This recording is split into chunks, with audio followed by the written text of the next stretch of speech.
जय गुरुदेव। ज्ञानम चेतनायाम निहितम, ये शब्द ज्ञान ही चेतना में निहित है। स्वागत है आप सभी लोगों का हमारे इस YouTube चैनल पर। ज्ञान ही चेतना में निहित है। आज हम इस विषय पर चर्चा करेंगे। सपोज मानिए कि एक बरगद का वृक्ष है और उसमें जो बीज निकलता है वो बहुत छोटा होता है और उस छोटे से बीज में भी उसके अंदर एक खोखलापन होता है। वो बीज अंदर से पोला होता है, लेकिन उस पोलेपन में एक विशाल वृक्ष, बरगद का वृक्ष छुपा हुआ होता है। उसी तरह से हमारे जो अंदर है, जो चेतन शक्ति है, एक अंश मात्र की एक शक्ति प्रभु ने दी है हमको, जो पूरे हमारे इस शरीर को चला रही है। उस चेतन शक्ति में पुंज के समान है, वो उसी बरगद के बीज के समान है और उसके अंदर भी एक पोला है, खोखलापन है और उसी खोखलेपन में अपार ज्ञान का भंडार छुपा हुआ है।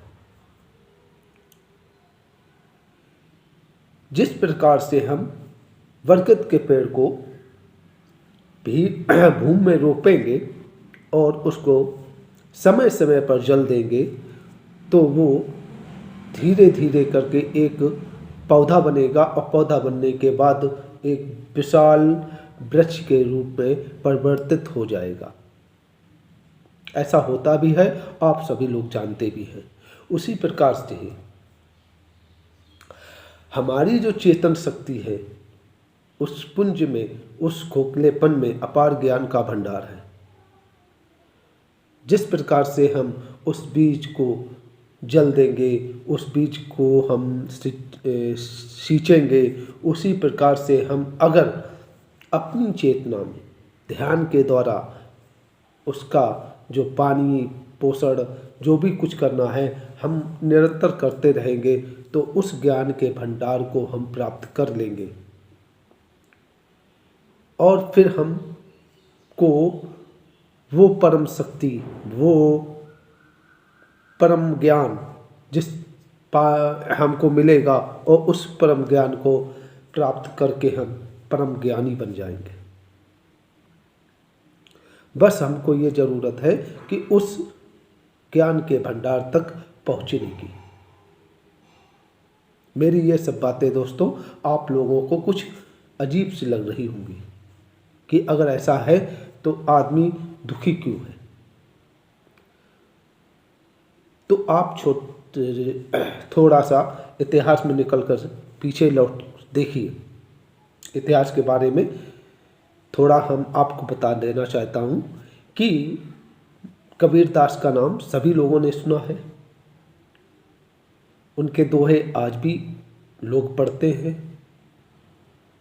लेकिन कबीरदास ने कहीं भी शिक्षा ग्रहण नहीं की। किसी भी विश्वविद्यालय में वो पढ़ाई करने के लिए नहीं गए।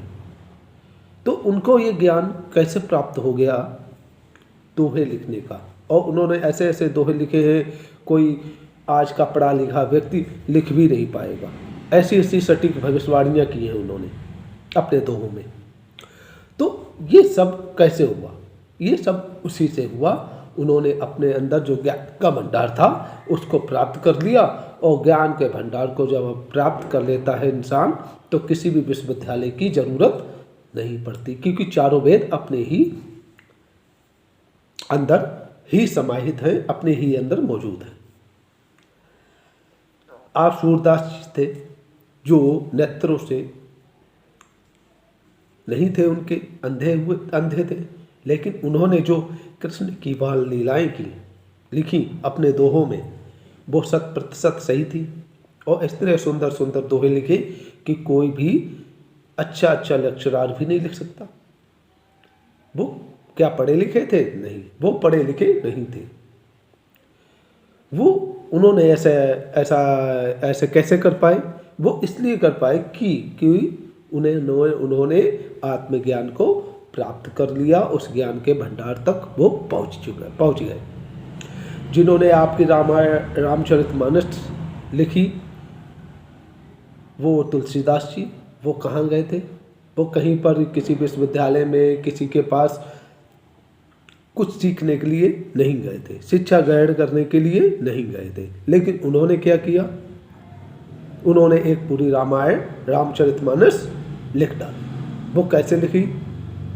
उसके शब्द कहाँ से आए? उन्हें कैसे ज्ञान प्राप्त हुआ? उन्होंने उस ज्ञान के भंडार को प्राप्त कर दिया। और जब हम उस ज्ञान के भंडार को प्राप्त कर लेते हैं तो हमें किसी भी विश्वविद्यालय की जरूरत नहीं पड़ती।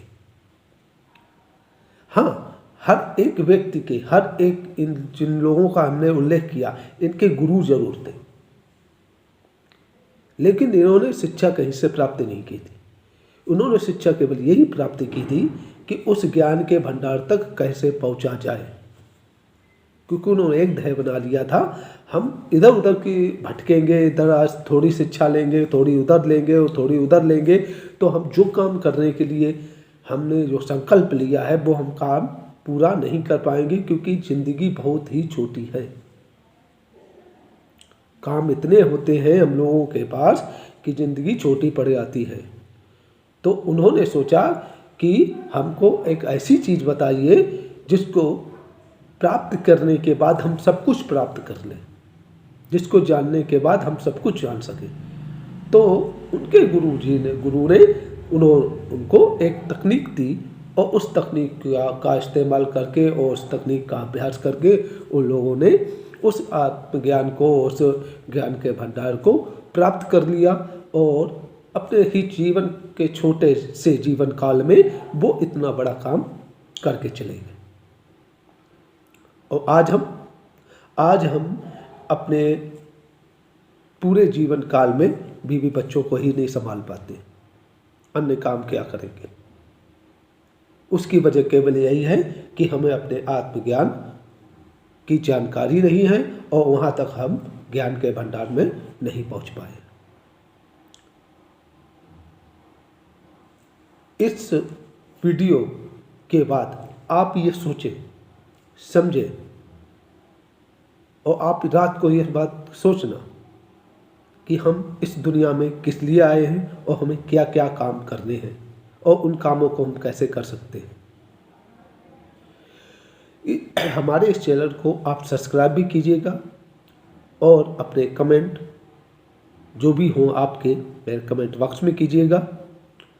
और मेरे इन वीडियो को, मेरे चैनल में जितनी भी वीडियो आते हैं उनको आप ज़रूर देखिए।